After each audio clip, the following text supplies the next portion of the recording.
You all have probably experienced how difficult it is to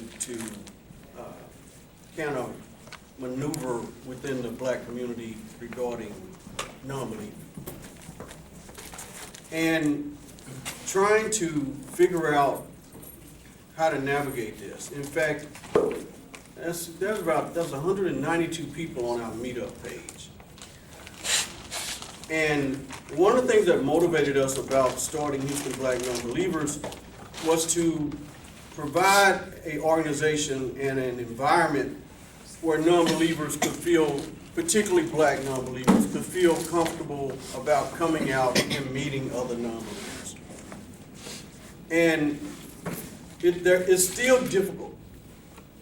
It's a challenge to get black secularists, atheists, agnostics to come out of the closet, come on out and say hi and introduce yourself and move into another area that you can grow in your comfort.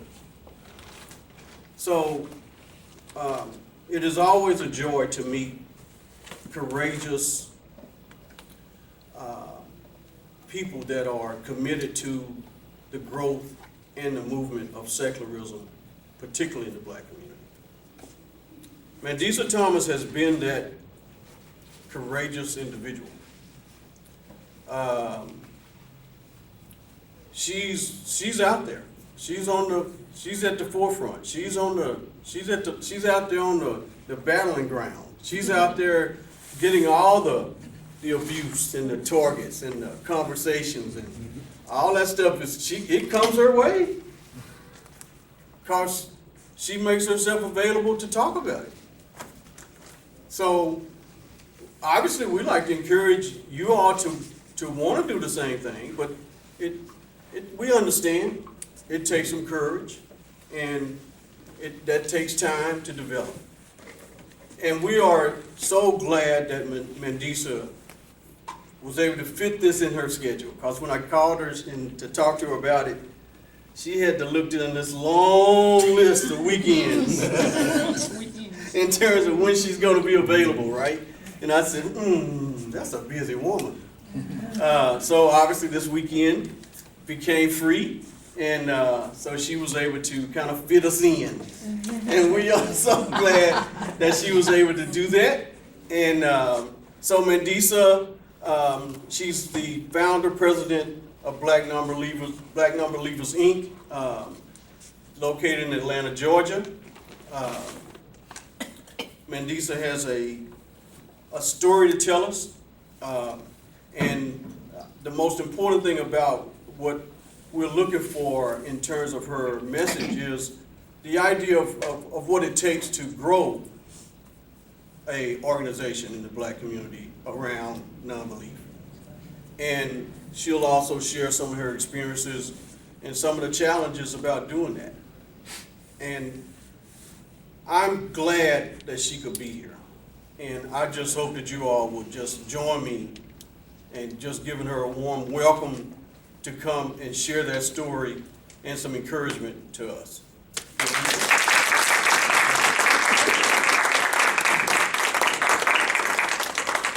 You want your chair over here? Yes. Thank you, Donald. You're welcome. You're welcome. And let me just say, for those, there are a number of you who know me in this room already, and I know you through our interactions online.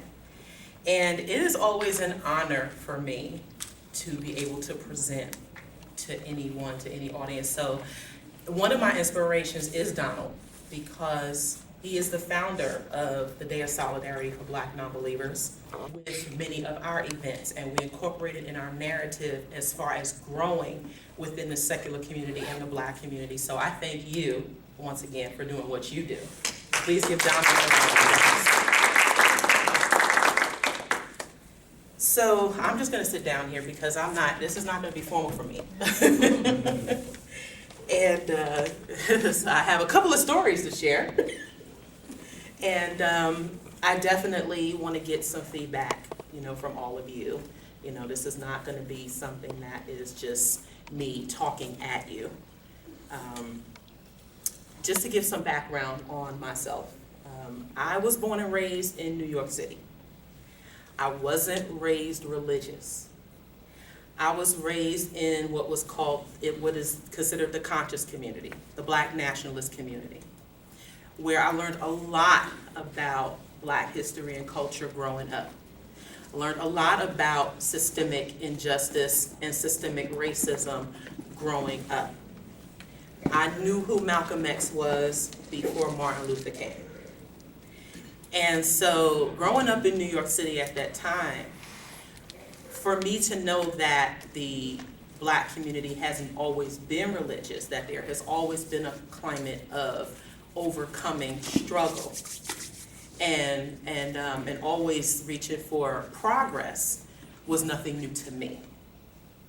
I pretty much had Black history shoved down my throat. So but in that, there were also a lot of internal struggles, like family struggles, that I was dealing with as well. And so it made for a very, very interesting childhood, where I had to become aware of things very early.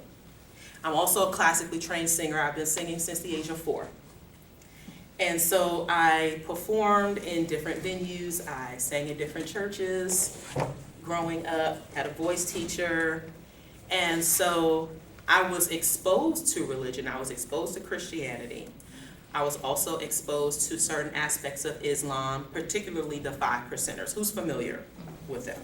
Yeah, everybody in this room should be. So it's the Black man is God, the woman of earth, and the earth, all that other good stuff. So many of the cultural aspects of our community I'm very familiar with.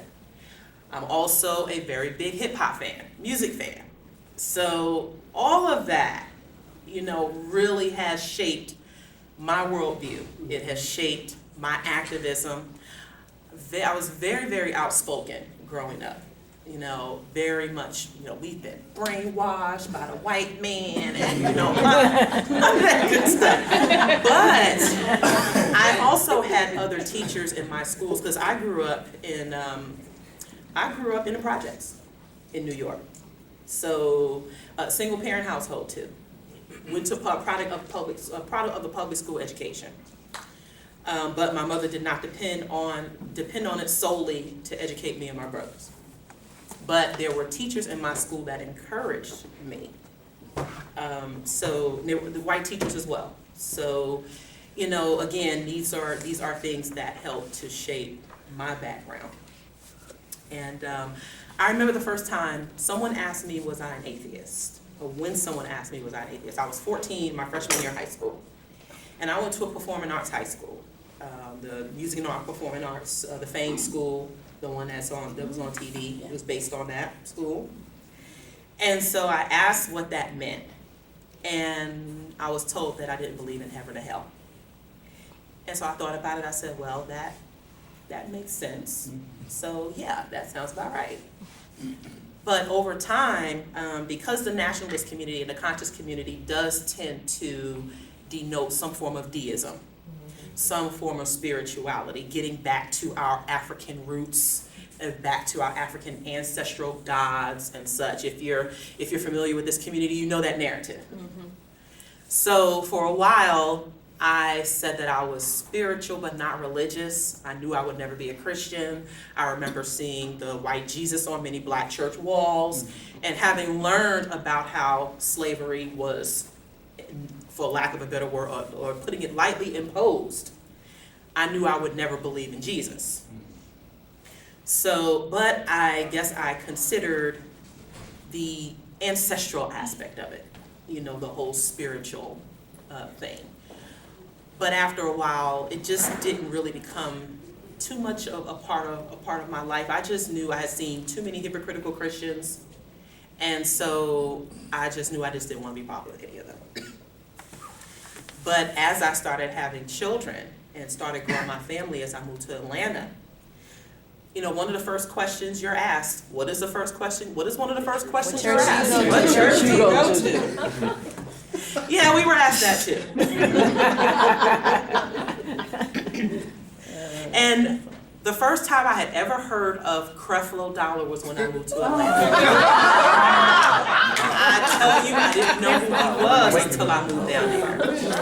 Now, I had heard of certain preachers like Frederick Price, you know, some of those televangelists.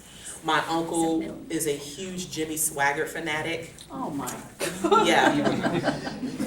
So, and I'll tell you, we had to, my cousins and I, we would, he would take us to Six Flags Great Adventure in New Jersey once a year. That was his thing that he would do. And if we didn't have the money, then he would pay for it. But the trade-off was that we had to listen to Jimmy Swaggart in his car on the way there and on the way back home. Yeah.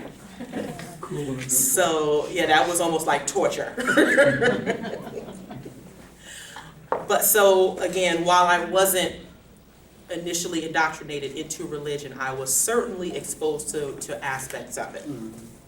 And yeah, that was one of the funny ones. So, I would say back in 2006, I was listening to Michael Baisden on the radio when he had his radio show. And he did an episode called Pimps in the Pulpit. And he featured Jeremiah Kamara. Do any of you know who he is? Yes. That was when he debuted his book, Holy Lockdown. Does the Black Church Limit Progress? And I was like, yes! I was like, yes! I was so happy to hear that episode, that radio show, because that brought me in the mind of, you know, all of the religious, like the pastors and such, who were basically pimping their communities. So when he started talking about how the Black church may limit progress, it really just started to make me think, like, okay, in another way that I hadn't thought about it before. So fast forwarding a few years later, I had the opportunity to hear him speak at a bookstore signing in Atlanta, and he was featuring his second book, The New Doubting Thomas, at the time. And that year, I also watched Religulous by Bill Maher. I had been meaning to watch it for 2 years. So in 2010, I watched Religulous. I had met Jeremiah Kamara for the first time, and that was also when CNN did an updated account of the Jonestown tragedy. And that was always an event that stuck with me, because it really highlighted how dangerous religion and religious leaders can be. So I decided to start speaking out more, because I had always, on social media, I had always expressed that I had never been a fan of religion. And so that was something that was never, I was never a stranger to, express how I felt about religion. But as far as calling myself an atheist, I had kind of retracted to that, you know, in that regard over the years. But as I became more exposed to other atheists, especially Black atheists online, that was like a breath of fresh air, because I was still battling issues that pertain to my father's side of the family, who is very religious. They're your hypocritical Christians. They go to church every Sunday. They are dressed to the nines. You know, they are now, and my cousins are now in church leadership. One of my cousins, she's married to a pastor.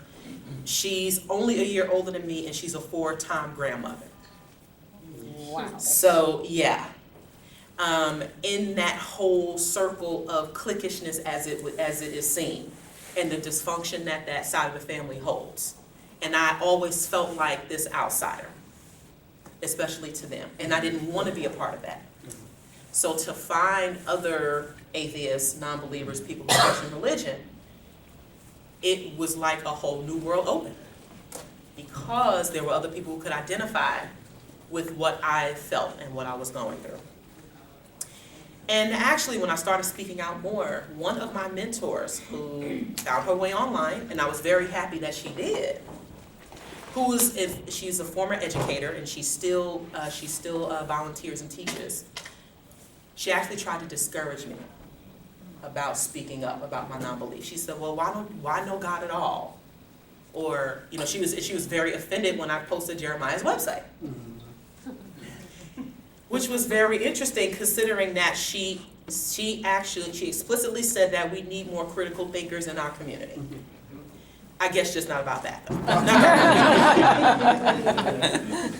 And I ended up telling her, I said, well, you said it. You said that we need more critical thinkers, and what better institution to be critical of than religion? So it was a very interesting discussion that we had. And feeling that fear, seeing that fear from her, from someone who actually encouraged me to be outspoken about what was important to me, really fueled me to speak out even more. Because there were people contacting me privately saying, are you really an atheist? Are you really a non-believer? Because I thought I was the only one. And many of us, we hear that a lot. And the more I thought about that, the more I started encountering and interacting with other atheists, especially Black atheists online, it became important for me to re-identify and start and doing some research and looking at videos and reading literature. It became important for me. I openly re-identified as an atheist because that is what I am. And also re-evaluating my childhood, you know, re-evaluating my upbringing and everything that I had taken in. And everything that I saw was important to me. I always appreciated philosophies that encouraged looking within and looking inside of yourself, the strength that you have. And that is something that religion explicitly discourages. You're not supposed to believe in yourself, or even if you do, you're supposed to recognize that there is this God inside of you. Right. But when you really evaluate this system of God, and especially as it pertains to Christianity, if you actually look at it from, you know, a objective perspective, if you will, you realize that this God doesn't want you to be self-sufficient. No. And that really it encourages low self-esteem. And that was a philosophy I could never get with growing up, and certainly being no stranger to having a minority opinion and speaking on subjects that are still considered taboo, especially in our communities as it pertains to certain societal norms. It became important to me to start reaching out to those who felt like they may be alone and really start engaging with people in person, because our social circle started to become limited, my family and my children, because I didn't want to join anything that was religiously based, because we didn't want anyone imposing their religion on us. So it just really started with me wanting to connect with other folks offline. And so I'd heard about a Black atheist meetup in the Atlanta area. And so in trying to get more information about it, I came across Meetup, and I had actually talked with some folks that I met online about their apprehension and about their discomfort with all predominantly white meetups. And so when that came up, I said, well, that shouldn't be an issue. You know, if we're all atheists, you know, that shouldn't, you know, hopefully, you know, we'll be able to bond, because as I openly identified, I had started connecting with more folks online. Black and white, started finding other organizations. I had heard of American Atheists years ago. I watched the Forensic Files episode of Madeline Murray O'Hare and what happened to her and her children. So I said, okay, you know, so there's actually a lot of stuff that's actually going on. Once you get involved in a community, you realize how much stuff is actually out there. So it really started with me wanting to become more involved. And at the end of 2010, what was the biggest story coming out of Atlanta? Do y'all remember? The end of 2010. Was it the Eddie Long? The Eddie Long scandal. The board. Yes. So with that story coming to light, you had some folks that started becoming a bit more outspoken about what they felt about religion, and especially about some of these pastors, rightfully so. Because if you remember, and I certainly didn't remember this, but Eddie Long marched with George Bush back in 2004 to protest same-sex marriage. Yeah, and I figured it was only a matter of time before something came out with him. But and please let me know how much time I have too. So it really just that was also something that fueled that was something that fueled the activism. So getting involved and going to the meetup and seeing for myself what other Black atheists experienced with predominantly white meetups, it was, oh, I'd never met a Black atheist before. And which there's nothing inherently wrong with that. But when the co-founder of the organization that is now known as Black Nonbelievers came in, the woman who I was talking with actually offered to switch seats because she assumed that I knew him or that I would feel more comfortable just talking with him. And I said, no, not really, I was talking to you. So in engaging the conversation more, we were the only two Black people there. And talking about some of the struggles that, that we face and speaking on how the Black community is very religious. We got some pushback about, well, basically, what makes it so special for you? We go through stuff too. And it's like, well, considering that we're the only two Black people here, there is an issue. So, in us, when we talked about this after the meetup was over, and I said to him, there has to be more of us out here. Atlanta is pretty much what you would consider a Black Mecca. There are a large number of people here who probably don't believe anymore, but they don't know that there are others out here, that there are others out here, and that there are meetups like this that exist, because it is still a very highly religious climate. So and also we just decided that we needed to meet more with people in person. Because it would be important for us to actually see each other and to talk with each other and share similar experiences.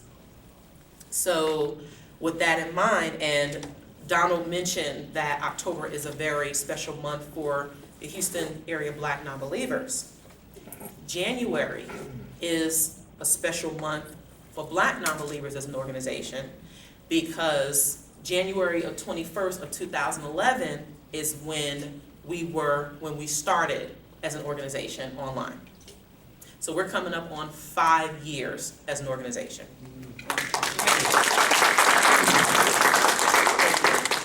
And I have some flyers here for our 5th anniversary celebration, which will be taking place 2 weeks before the Secular Social Justice Conference. And I didn't want to call it a conference because it's more than a conference. It's a celebration. Because I will tell you about our first meetup. There were 13 to 14 of us at the meetup itself. That is an important number because it spoke to the need for our group to exist. And we started out, and we still have our general meetings, which we host every 3rd Sunday of the month, unless otherwise noted. We facilitate a Recovering from Religion meetup, and we do this every 2nd Saturday in the month. We started out with our premise to work with the secular community, as well as to help increase the visibility and support for other Black atheists and other atheists of color. Because one thing we noticed was that in the Atlanta area, there was still this idea of the groups in the area wanting people to just come to them. And it really wasn't as socially and outgoing as they needed to be. And so instead of us just complaining about it, instead of us just saying, well, this needs to be done, well, we decided to do something about it. And so that is how Black Nonbelievers as an organization was formed. So in that time, we continued to host our meetups. My co-founder moved on to other ventures, had other life things happening. We encountered, as I mentioned earlier, some of the other elements of our community, not just the religious ones, but those that come from the conscious community as well. There are times when, when people see Black, there's automatically an assumption that is made. For some of the white folks, it was, well, y'all are being racist. Y'all are being separatist. Why does there need to be a Black group? Even though my co-founder and I did a podcast specifically explaining the need for our group's existence, there was still this knee-jerk reaction to our group being formed because it was seen as divisive, it was seen as being separatist, and it was seen as being non-inclusive, which is something that we actually made very clear when we started, when we built our website and our meetup page. But now for the other side, there were some Black folks who felt like, well, we should be separatists. Or that, there were some folks who were joining our meetups and they were not progressive at all. They were very homophobic, very misogynistic, and that is something that we do not tolerate at all. We have zero tolerance for that. So part of the trials and tribulations were to weed out and to understand that just because someone calls themselves an atheist doesn't necessarily mean that they're going to be progressive. And like with anything else, it needs to be managed. And so in our forums, especially online, we had to manage that. We had, especially if you weren't coming from an evidence or verified premise, we're like, this isn't the group for you.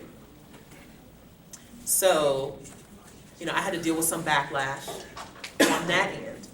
And, with our position, we get, sometimes we're called, sellouts. We're looked at as, we say this before, we're looked at as race traitors. How dare you be Black and not believe in God, right? It is a part of our tradition. It is a part of our community. The church has saved our community. I know some of y'all are familiar with that narrative. But of course, knowing the history, we know that's the exact opposite. So in having to deal with, and then there is this notion that if you are Black, that if you disagree with certain premises, that you are just still against the community. How dare you sell us out? How dare you talk to some of these white people about the issues in our community? Well, why not? People need to know. Whether we are Black or white, people need to know what's going on. And how can we get the help we need if people don't know? And so, in having to, that was just the first year. So we've had to deal with some internal things as well. But in the midst of all that, we were still able to build some really good connections and build relationships with some folks in the community. At the time, you still had Ayanna Watson, who was over Black Atheists of America. And then we started becoming more connected with Dr. Hutchinson and the Black Skeptics group.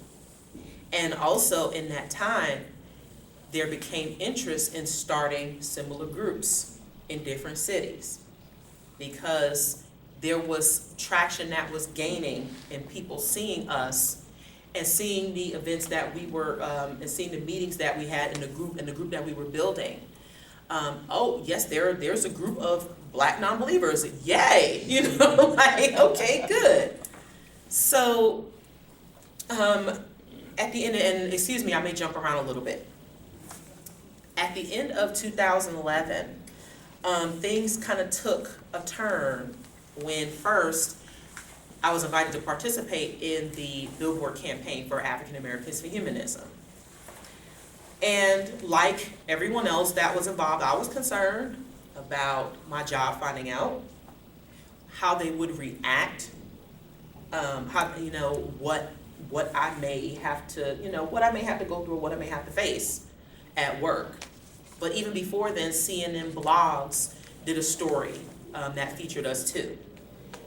And anytime you're faced with dealing with something in the media or something that can be seen by the general public, of course there is trepidation.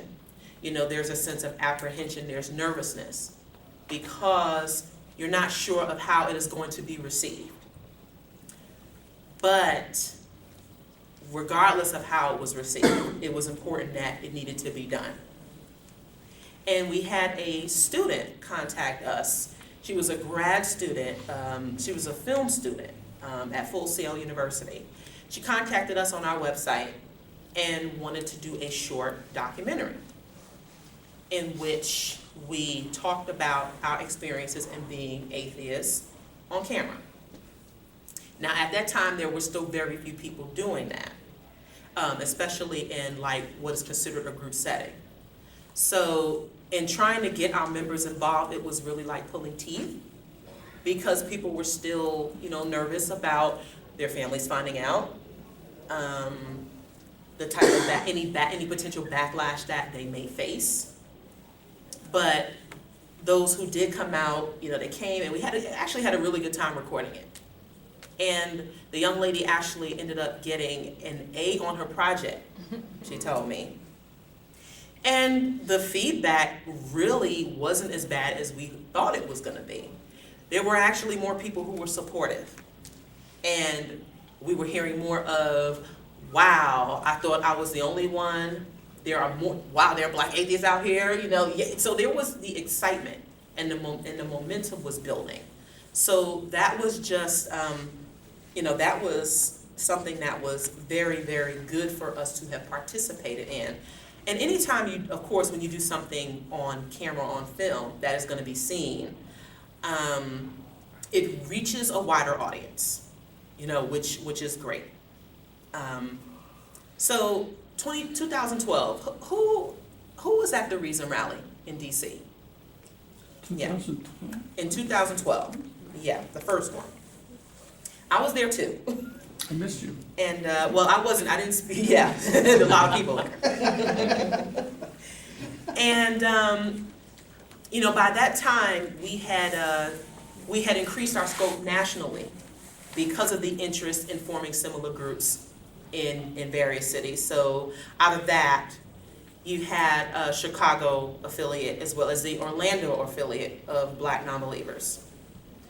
And so, at that time, again, our presence was still growing. We made attempts to participate in every secular event that we possibly could. And I will tell you that I attended my first American Atheist Convention in April of 2011. I will tell you it was one of the best experiences I ever had, because to see that many people, to see that many atheists, period, it didn't matter what you look like. To see that many atheists in one setting, it is always inspirational, it is empowering, it is encouraging, and I encourage everybody to do it. To attend at least one larger function, no matter who is hosting it, just so you can see what it's like. Because our numbers matter in person, our numbers matter offline, especially to those who feel isolated and alone. Because our community does tend to be made up of people who felt like social outcasts. I know what it's like to feel like the black sheep, to feel different, to not feel like you don't really belong in the community. There are certain things that we like as blacks that would get your black card rejected. If you like rock music, if you like certain things that wouldn't be considered, oh, wow, you're black and you like that? Really? Yeah. So knowing what that's like, where to not know where we fit in, You know, most of us have experienced that. So to have a network of folks who can understand what you go through on many levels is important, whether it is religiously or even culturally. And that was really where we came, because there is we don't just totally define ourselves by what being Black is considered. You know, we've never been this monolithic community. You know, we've always been diverse. You know, I don't take the stance that, you know, even though we do face a lot of struggles, I've known about a lot of the progress. So I don't take this defeatist stance about our community. We know what we can do. We know what we're capable of doing. It's just a matter of us doing more of it. And there's always been this presence of secularism, free thought, criticism, skepticism, but now it's just a matter of us trying to bring it out more. So in us getting more involved in the community, how many of you, well, I will say, right after the Billboard campaign, I remember one young lady who said to me, and it was so funny, she said, "Mandisa, can I have your autograph now, because it's gonna be worth something later?" And I was like, shut up. I'm like, I don't know, you don't know what you're talking about. You know, just be quiet. I happened to check our email account for the website, and there was an inquiry from Jet Magazine. Wow. And so I was like, okay. So this was, it resulted in an article that was published in the April 30th, 2012 edition, which had TD Jakes on the cover. Yeah, they tried to make him look cool and whatnot. You know, he wasn't in a suit, looking very casual and such. It was supposed to have been an edition where they were discussing different religions, but most of it was about Christianity. Now, I have to give Jet their props, because the one-page article was pretty objective. You know, we were concerned about that because it was Black media. Very concerned about that. But even before then, Ebony did an article which featured Alex Jules. Who knows who Alex is? Who's familiar with Alex Jules? Out of Dallas. Yeah. With the Dallas-Fort Worth Coalition of Reason. He runs the Black Nonbelievers of Dallas out there. He is very, very active within the secular community. So yeah, that was a very interesting project as well. And the backlash we didn't receive as much backlash from that as I thought. But of course I did hear I don't know you, young lady, but what made you turn your back on God and such? I'm like, well, hello, how are you? First, you know, can I get a hello? So, you know, we've as the years progress,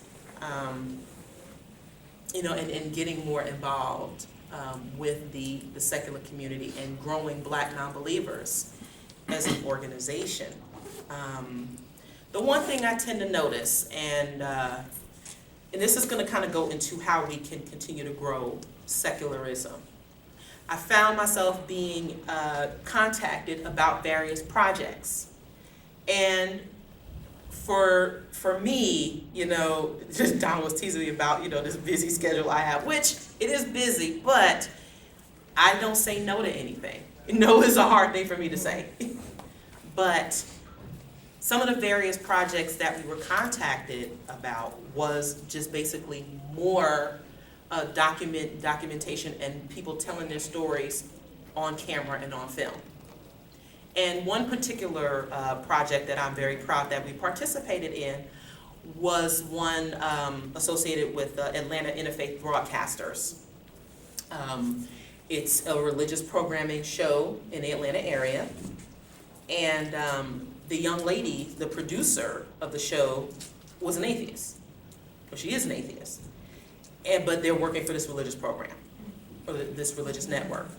And she said she had reached out to the other groups in the area in the Atlanta area, but they either didn't get back to her or they had turned her down because they weren't sure how the network was going to make atheists look. But I just said, regardless of that, we still needed to do it. And it turned out to be a half-hour special that was aired Christmas week of 2013. Of course it was. Yeah. But it actually, once again, the feedback was very good. Because one thing I started to notice was anything you mention, anytime you feature something that involves atheism, especially Black atheists, there is a curiosity that tends to peak. Because it is still something that we don't discuss often, but you realize that there's more curiosity out there than you think, the more you get involved. And which is why it has been good for us to have engaged as much as we have, and having accepted invitations to speak at certain venues or at certain, like, for example, I spoke with a class at Morehouse College. The professor, he's a white professor. He is a member of our group online. He teaches, I think he still teaches a philosophy class. And when I spoke with the class, I asked them how many of them were still religious. The entire class's hand went up. But there was a genuine curiosity, and I got some good questions after the talk was over. And the feedback from the professor was that while some of the students were, a bit apprehensive, I was the first atheist, and especially first Black atheist they had ever seen. And so, again, this was another validation of, well, this group our organization was not formed because white folks don't know we exist. It is because other Black folks still don't know we exist, which is a problem. So, and again, in continuing, having our meetings and such, I did become involved, and I now sit on the boards for Foundation Beyond Belief and the Secular Coalition for America. Because it became important, for one, to have our organization represented within the secular community, because we are now considered a national organization.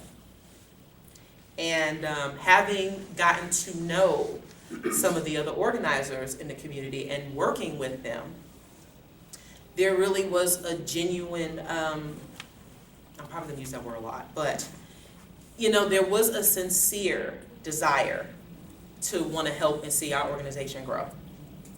So in doing that, we also put on the events like the Blackout Secular Rally, and also continue to host our other events. We started tabling at various events as well. Basically, almost anything I was asked to do, I would do it. And that has been instrumental in the growth of the organization as well as the visibility. I'm going to jump back a bit because the week before the Reason Rally took place, I spoke with the secular humanists of the Low Country in South Carolina, in Charleston. And the gentleman recorded that presentation, which was how religion crippled the Black community. There are many Black atheists who credit that presentation and that talk with being introduced to the secular community, being connected with other Black atheists. And just who knew that, and I'll tell you about that. I got up on a Sunday morning, drove to Charleston, did the presentation, had dinner, and had to drive back because I had to go to work. I still work full time. And getting ready for the Reason Rally that following weekend. So I didn't realize at that time how much of an impact that particular presentation would have on people, because apparently it did. And so I'm very grateful for that opportunity. And like I said, any opportunity to speak and if it's being recorded, not because, well, I just like to be on camera. No, but, just because of the opportunity for other people to see it, and if other groups want to present it, for future meetings, and it's helpful to them, then that's what's important. But again, I didn't realize how much of an impact that it would have, because and even to this day, so many people will say they watched it and they could take something away from it, and it was basically just me really talking about how religion really has crippled our community, because it has, and going into the statistics, the Pew Research studies, our community is still very highly religious, even though the number of nuns are rising in our community is the same. But Is it on YouTube now? yes, it is. Yes. And just this idea of our community and what we hold so near and dear, but yet we're still in this state of, I would say, despair. I don't like to call it despair, but it is. So in us trying to grow, in us trying to increase our visibility within the community, and I'm happy to see the number of groups now that exist. How many of you knew that there was a Black Freethinkers in Minnesota? There is a Black Atheists of Philadelphia.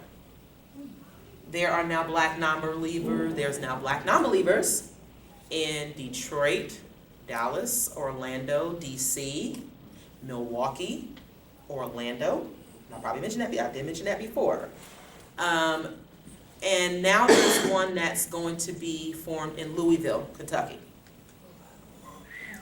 So our groups, and there's also secular people of color in Indianapolis. So the interest in growing our groups is out there. And of course, the Black Skeptics groups out in LA. And of course, the Houston group, your group.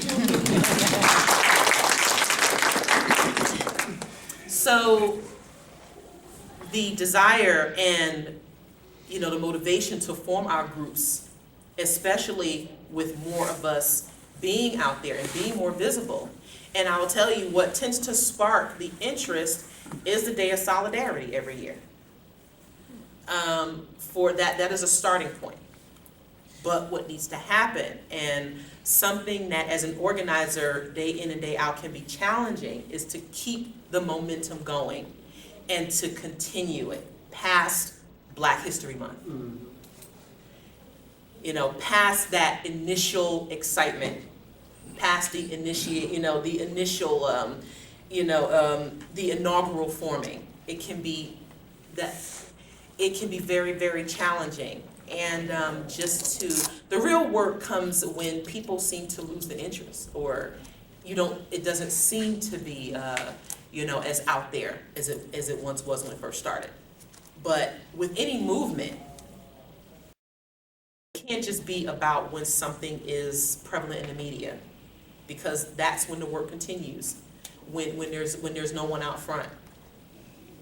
I think at times we tend to get stuck in this, well, who's still going to lead us? We still have this savior mentality as to who's going to be that one. And it can't just be that one. Or it cannot just fall on the very few to keep it going. But for those who do, and for those who continue it, let me extend my gratitude to you.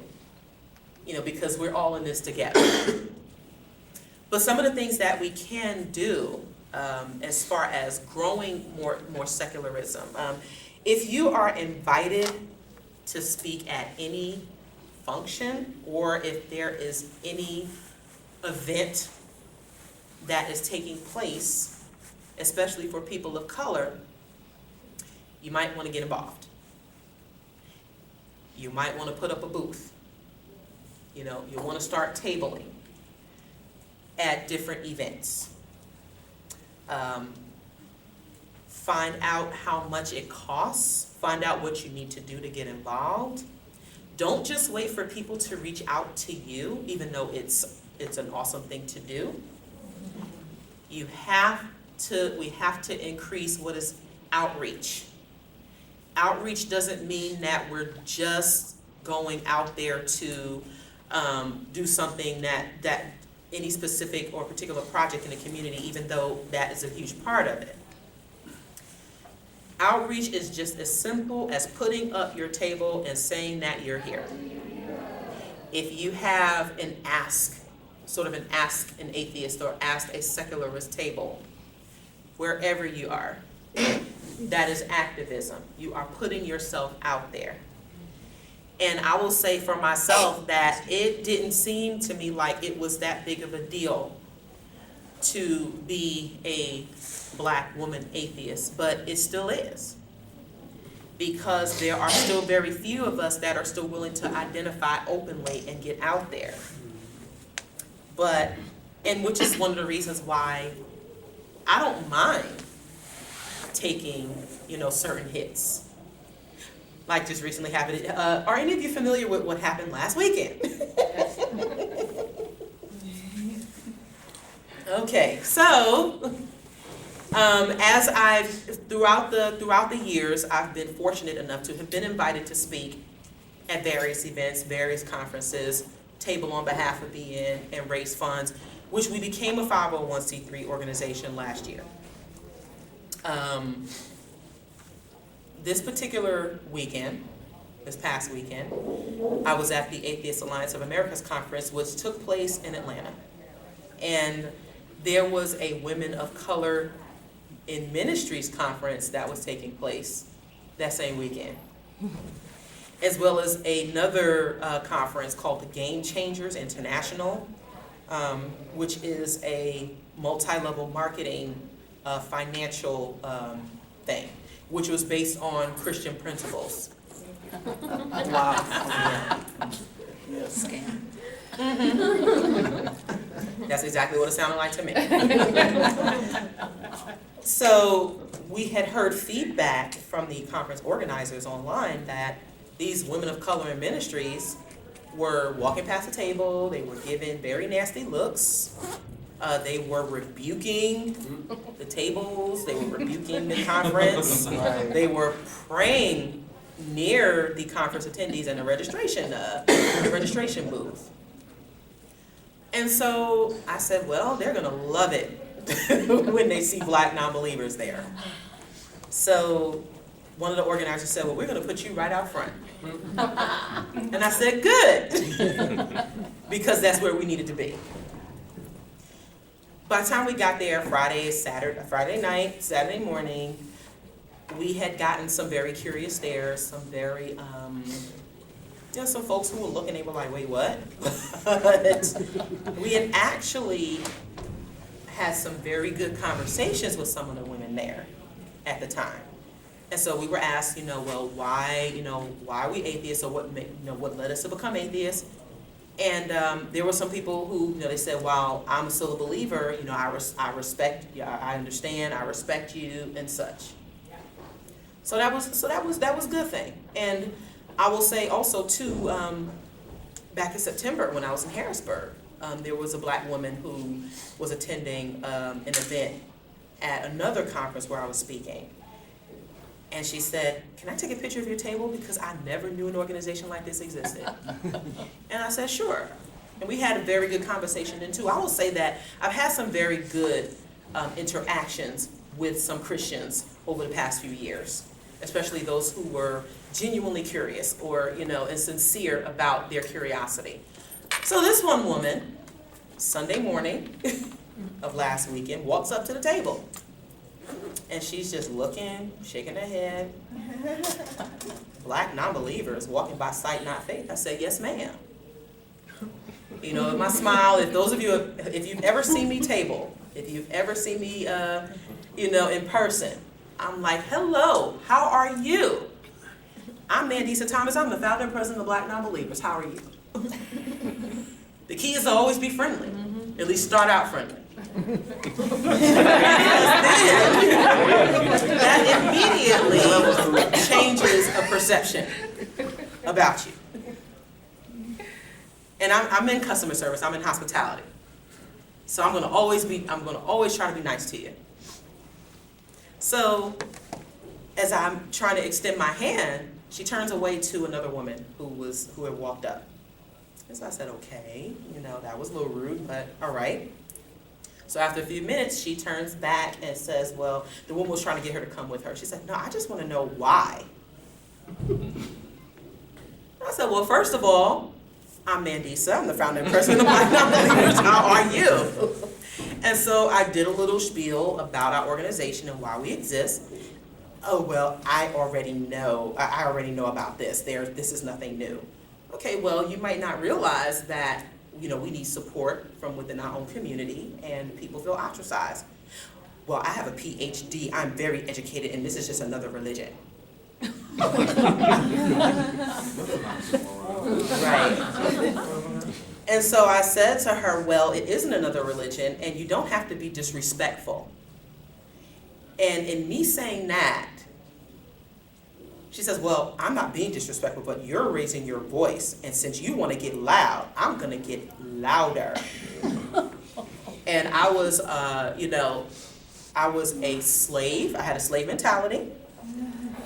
You as a black woman, like, how dare you not believe in God? I'm like, okay. Just everything that we talk about at these conferences about our experiences and what we deal with, this woman personified. And so I was trying to remain calm because I saw the conversation wasn't going anywhere. And so I said, you know what, ma'am? Have a nice day. Do you know the history of how we were enslaved? Apparently you don't. So, okay. And I told her, I said, I feel sorry for you. Well, I feel sorry for your kids and your mother. And this is witchcraft, this is demonic, and and guess what? It was caught on camera. It was video recorded. Part of it was recorded. Which I didn't realize until the altercation was over. And I'm glad that it was, because, number one, for all of the, and let me tell you that really, like I said, I encourage everyone to go to a conference. Because you really find that you have more support than not. Really you do. And in growing the secularism in our community, one of the worst things we can do is turn away any help that we can possibly get. It is important to scrutinize and qualify all help, because, and the people who say they want to help. Because people may not be in it for the reasons that, that they may be honest about admitting to themselves. But the good thing about that is that they were able to capture that so that others can see, well, we told you. No, you can say it's our imagination. No, you can say it's in our imagination. Right. These are the things that we try to tell y'all that we go through in our communities. And now you got to see it for yourself. The whole, this idea that we are race traitors because we're non-believers. That we have somehow rejected being black because we're atheists and non-believers. This woman personified all that. And I will say that, again, I have faced criticism. Not everybody likes me as much as y'all like to think. Because I can be very direct at times. And as you can tell, I'm very unapologetic about my point of view. I'm unapologetically atheist. And I encourage people to be proud of it. Because it's a very, very valid premise. And guess what? More of us really do need to be open and saying why we are non-believers, why we think that religion is problematic for our community. But also, too, we are also providing the support for the people who need it. And we can't do that until we start putting ourselves out there. So, just in all of this, I say that from that one presentation, from that one documentary that we did with the grad student, that has also progressed. For 2015, we have seen a larger media presence as far as after the documentary on atheists on CNN. Because of the lack of diversity that was displayed in that documentary, I was asked to write for CNN blogs, which resulted in the Confessions of a Black Atheist article. If you aren't familiar with it, you can just type it in on CNN's website. It also led to the CBS Sunday Morning segment. Who has seen that? It was called The Challenges Facing Atheists in the U.S. That was fun to record. That was fun to have. I wish the segment was longer. It was so good recording that. But it was the first time our organization had been seen on a national level and through national media, on TV, which is an avenue that many people see that utilize. And I'm proud to say now that I'm also on the board for the Reason Rally for 2016. So I'm involved in the process of putting that together and making that happen. And so in that, like I said, it's always an honor for me to be able to speak and for people to hear what I have to say. And which basically is like Nike's slogan, just do it. That is going to be the most important thing we do when we are trying to increase our presence and the visibility. Know that you have the support. Know that it's out there, not just in your local organizations, not just in Black Nonbelievers as a national organization. And support is what our premise is what we focus on. But know that there is a community out there for you that is willing to support you as much as possible. And so so that we are not only turning around that tide of being the unicorns as we think we are, that we become a very visible presence in our community, and that we aren't going anywhere, that it's going to continue to move.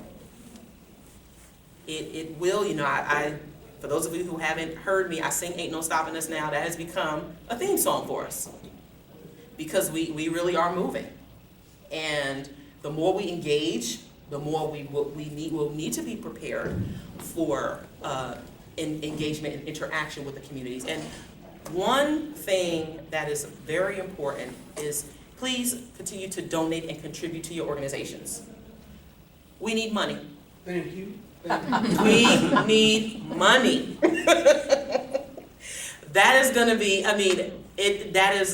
it takes for any organization, it takes money to keep things going and money to survive. None of us are certainly trying to get a $65 million jet. I know I'm not. But in order for us there is a need for it, we must continue to build it. And just use every avenue possible, whether it is through the media, whether it is whether it is small events, whether it is larger events. Let's get together and just do it. So, thank you.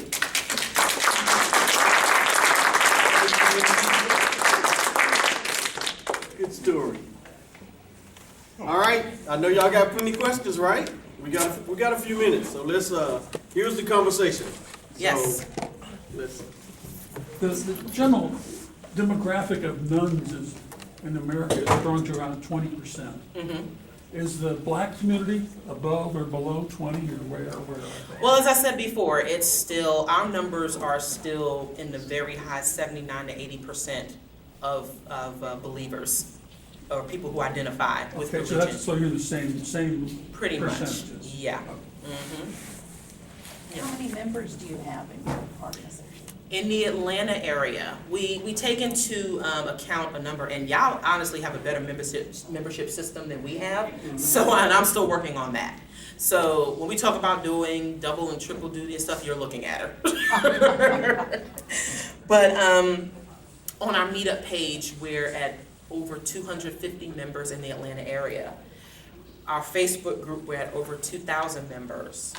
Our website has a subscription of over about 2,500 people. At our general meetings, we interchangeably get between 25 and 30 people at any given event. So, which if you look at any other group, this will probably be more Black atheists that you'll see at our events, at our groups, you see more Black atheists than you would see at other groups or other meetings. So when people discount the importance of our groups, then all they have to do is just take a look at this room. But yes. I was just curious, how many are women versus the men? You know, it's been a very interesting shift. When we first started out, it was predominantly men. Our first meeting was about half and half. Mm-hmm. But for a while, there were a lot of men that were involved and that were participating. I remember being at one event, we were bowling, and I was the only woman there. Wow. But as things have changed, now there's at least 50 to 60% women now. So, and I think it does help the fact that there is a woman at the forefront of the organization. But yeah, there's a lot more women now. It's about half and half. Yeah, there are a lot more women that are becoming and getting more involved. Yes. Sorry, you wanna go? I have two questions. So the first one is, when you're talking about growing free thinking in the Black community, is your vision to sort of create more of a safe space for those people who are struggling with it? Or is like your grand vision to see like the Black community sort of not have no association with religion whatsoever? As much as I would love for as many Black folks to dump religion as possible, I am very anti-religion. Okay. You know, I'm unapologetic about that. I hate religion. But the internal struggle, what people have to go through internally, is more important to me because that transcends the institution of religion. Yeah. There are internal struggles that people are dealing with on a cultural level, on a societal level. You know, we still need to work on our progress when it comes to the LGBT community, when it comes to sex and sexuality, when it comes to certain subjects that are still considered taboo. I have a problem, and also too, for people to be able to know that they have that place to go to is very important to me. For people to know that they're going to go to a place and not be judged for having a very valid point of view is very important. So it's kind of twofold. You know, there's no reason, I mean, we can do both at the same time. You know, as to be out there and be visible and also create and have the safe spaces for people when they need them.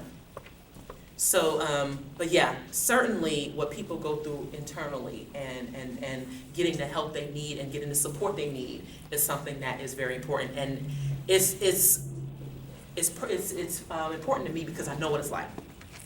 You know, there's something inherently wrong when you're focused on a collective struggle and you can't even talk about certain bodily functions with a parent or with the people who they need to get this information from. So there is a need for us to be able to impart progressive measures and be more practical and objective just about everyday subjects. So yeah, I would love to see that happen, but one step at a time. I'm in cycling through my head. I was going to ask this question. I guess it's more of a statement than it's a question, because I align with you almost at 97% at this point. And I think as a person who is a part of Black Lives Matter, like some of the people in this room, and just noticing how feeling that oppression when they make you get in that prayer, when they try to make you get in that prayer circle and you ask for the moment of silence instead. Not just for yourself, but the intersectionality of other religious beliefs as well, right? Because when we talk about intersectionality, we talk about making sure that we as atheists or non-believers or even agnostics say, look, we're more than just this, but this is a part of us that we have to acknowledge because you're forcing all this shit on us. We have to let you know this is who we are. We don't necessarily co-sign with everything you're saying. So my question to you, I guess from a Houston standpoint, as an atheist here, I'm involved in a lot of I'm involved in 3 political campaigns, and I do a lot of work in the HIV field as well, and it's just like, it's like, I'm the lone atheist. I'm the one that's really willing to say it, because it makes a difference when you say it. Right. And how did you, in the beginning, by yourself? Because once again, I have to put this out there, when you start advocating out there in all these different arenas, you will be by yourself. And there will be people who will see you, but you will be by yourself, and you don't know who's watching. But how did you handle that at first? Well, knowing that I have the support of my family, for one, is important. I can say that I am more fortunate than most that I didn't have to deal with having to come out as an atheist or a non-believer, because for one, that's pretty much how I was raised. So knowing that you're speaking to others, knowing that your presence will help others, does make a huge difference. And let me say something that I failed to mention before, I neglected to mention before. If you are going to be if you are involved with other events, wear your atheist merchandise. Wear your HBN shirts. Wear your Black Nonbeliever stuff. Have this stuff visible so that people, it's a conversation starter. You know, if you are representing your particular organization, or if you're representing yourself as an atheist, there's nothing better to do than to wear your secular stuff. That will get the ball rolling. And I will say that when in doing this, I never really did anything alone, especially in the Atlanta area, because there was always that support. There was a support system that was there. Now, when I do stuff, at times I am doing it alone because, people have their everyday lives, which is understandable. Which can be pretty daunting at times. You had a camera behind you to record the interactions you had? Well, most of them are actually pretty. I wish that most of the good interactions are recorded. So one thing that is very concerning to me is that, and I will say that ever since this incident, we actually received a spike in donations. I will say that I've been monitoring. Yeah, that's good. We've received a spike in donations, which is awesome, but it shouldn't have to take an encounter like that in order for that to happen. This should be something that, should be happening because we're doing good stuff. But I would say that I guess I'm used to being the lone wolf sometimes. If you're ever used to that, then it's not much different from when it was before. So you can kind of take from that, and then just hope that the more you continue to do it, then the more support, the more ground you'll gain from there. Hey, so I have 2 questions. One, with being a part of, with Black Nonbelievers, what role are y'all taking with being present on HBCU campuses? So historically Black colleges and universities, because there's so many students, that function in those spaces, and it's nice to have a place where you can go and function. So, that's the only schools that I attend. And so I make sure that, I just happen to find them because that's where my research is going in. So, but it's so research is starting to prove how many more of us are really out here like that just, haven't come out yet. Yeah. And so, one, what does the future of Black Nonbelievers play in HBCUs? And then 2, there's also a growth in something called interfaith dialogues.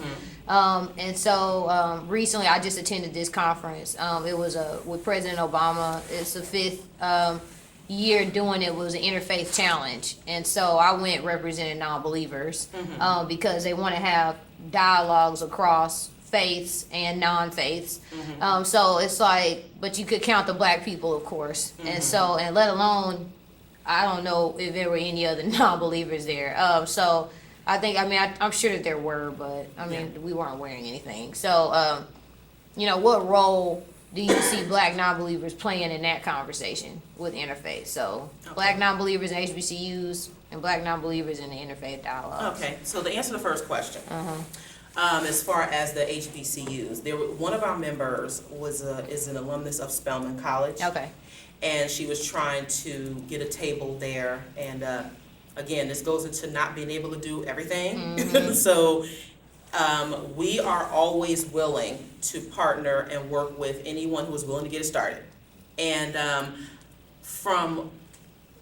I was talking with Debbie Goddard, who was supposed to have been doing an HBCU tour for African Americans for Humanism. What? Yeah, that was a while ago. So, there are so many things that have come across the desk over these past few years. I'm sure, yeah. And so that we wanted to get started, but somehow they didn't materialize. So, It gets expensive, yeah. like you said. It does, and it also gets time consuming Definitely. too. So what I would like to do, and I've also talked with the secular, Donald and I both have talked with the Secular Student Alliance as an organization, as far as getting us more involved. I said I am open to doing a lot of stuff. If there is something that we can do with the HBCUs, those that are open, because the students at Morehouse, seem to be very receptive. I was actually invited back to speak with their International Chaplain Assistance meeting. Yeah. So, if there is something that we can do with the students, definitely in the near future, we'll be more than willing to partner with any organization that's willing to help us, or anyone who is who has an in to it, because we certainly want to, build our presence. If there is in the future, if we want to grow and work with SSA to do a BN group there, absolutely. One thing I've noticed, though, in my interaction with other BN members and the people who come to our meetings, is that we do have some students that do participate with us. But what I've also encountered are a lot of older folks who didn't have that support system when they were growing up, or when they were of our age range. So now that they're finding Black Nonbelievers, as an organization, and they're like, wow, like, where was this group when I was younger? So, or I wish there was this group when I was younger. So we're reaching a very interesting range of people. And one thing I found is that religion has just robbed so many folks of their time and their ability to live. So I really like seeing when older folks come to our organization too, because sometimes they're neglected or they're often overlooked. Because the younger folks, while this is definitely needed for them, they tend to get it. Religion is no longer working, that whole fire and brimstone, it isn't working for them anymore. And college is the age where they are, expanding, and probably not in the HBCUs as much as they should, which is another reason why our presence still is needed there. But when I find that there are older folks who are, who find our organization, that's pretty inspiring too. But to answer that question, we are looking to get more involved with HBCUs as much as possible. I've told, the member who wanted to get something involved with Spelman, I'm like, hey, let me know what you need. And so from there, it can grow. And as far as the interfaith dialogue, certainly we haven't had as much as I would like to, as much interfaith. I've been contacted by some interfaith leaders previously. Yeah. And we've gotten the initial, conversation and dialogue started. In fact, I was featured on a show. I'm not sure if I gave you a copy of that, Donald. It was a show called In Contact, which is put on by the Atlanta Association of Black Journalists. And the one young lady who was a producer of the show, I was on this particular episode with the associate pastor for Ebenezer Baptist Church. I saw that. Yeah, and the religious professor from Clark Atlanta University, Okay. who ended up being a pastor. And so, you know, I have had interfaith discussions and dialogue with, you know, with some folks. Yeah. So whether or not, and I've exchanged my information, you know, I definitely wanted to get more involved. Hadn't really heard back from them yet, but there is a possibility that I might be getting in touch with the lead pastor at Ebenezer at some point in the future. So we are definitely looking to expand on that front as well. So just a lot of good possibilities, a lot of good things are in the works. It's just a matter of really just getting them together. So I definitely see us everywhere. Yeah. That's good. Yeah, I have another quick question. Earlier you were talking about this idea that the Black church was crippling the Black community, and I was wondering if you had a time frame on when you think it started crippling the Black community, or were you saying that historically, like throughout kind of time, it was crippling the Black community? So I was curious. Time frame? Well, it started crippling us ever since we were forced to believe in it.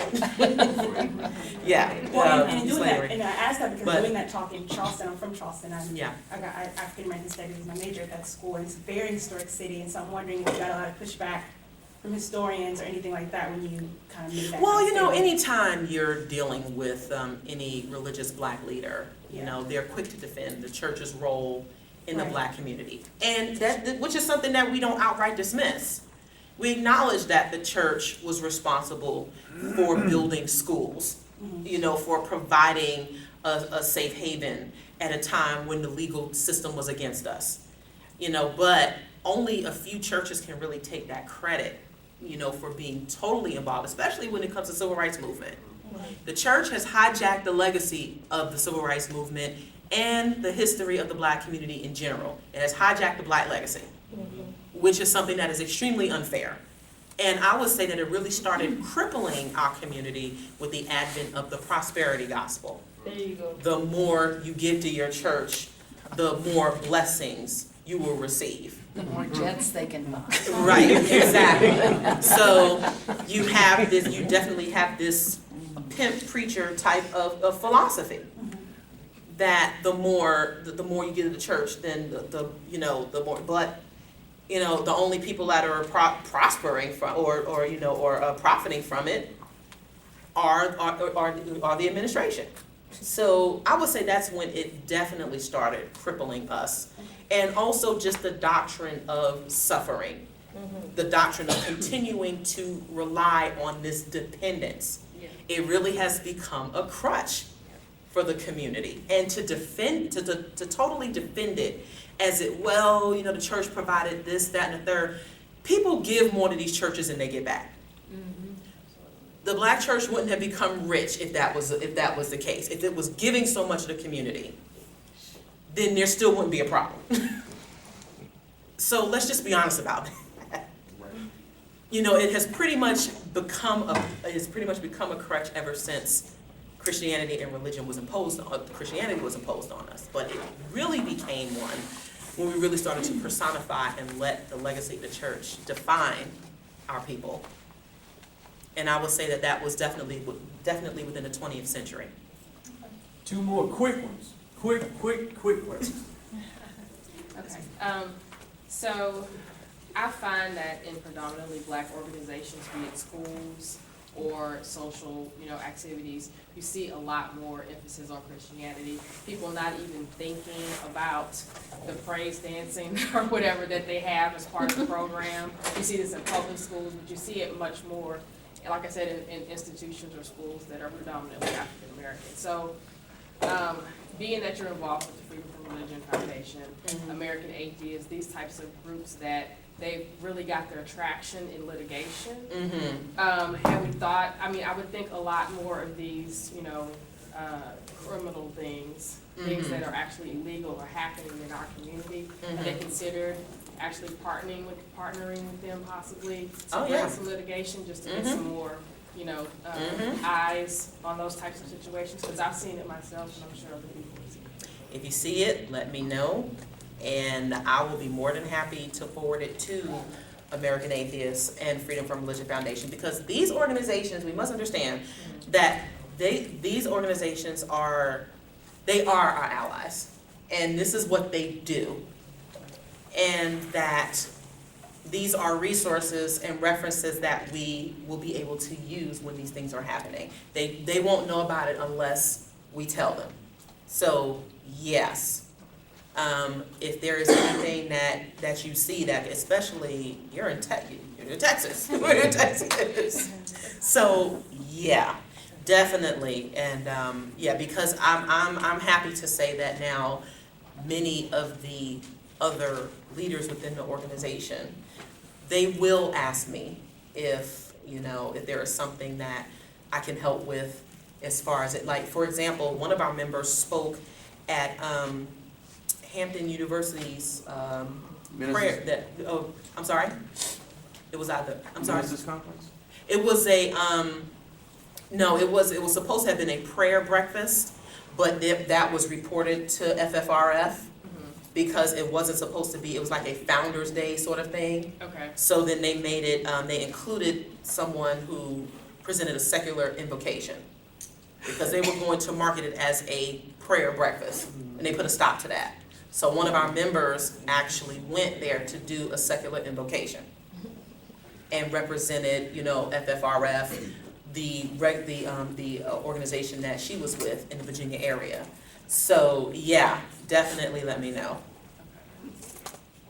All right, let me just put out, as far as resources, Mhm. there's also the Americans United for Separation of Church and State, and ACLU, and in Texas, I don't know whether you're familiar with the Texas Freedom Foundation. Freedom Network. And Yeah. I got some little hoop sheets on the table. Yeah. And also let, if there is any way that Donald can help as well, any of us, please let us know, because it's about fostering these connections within the secular community that can help. And we cannot be afraid to utilize them. So, yeah. Thank you. We're so glad to see you. Yes.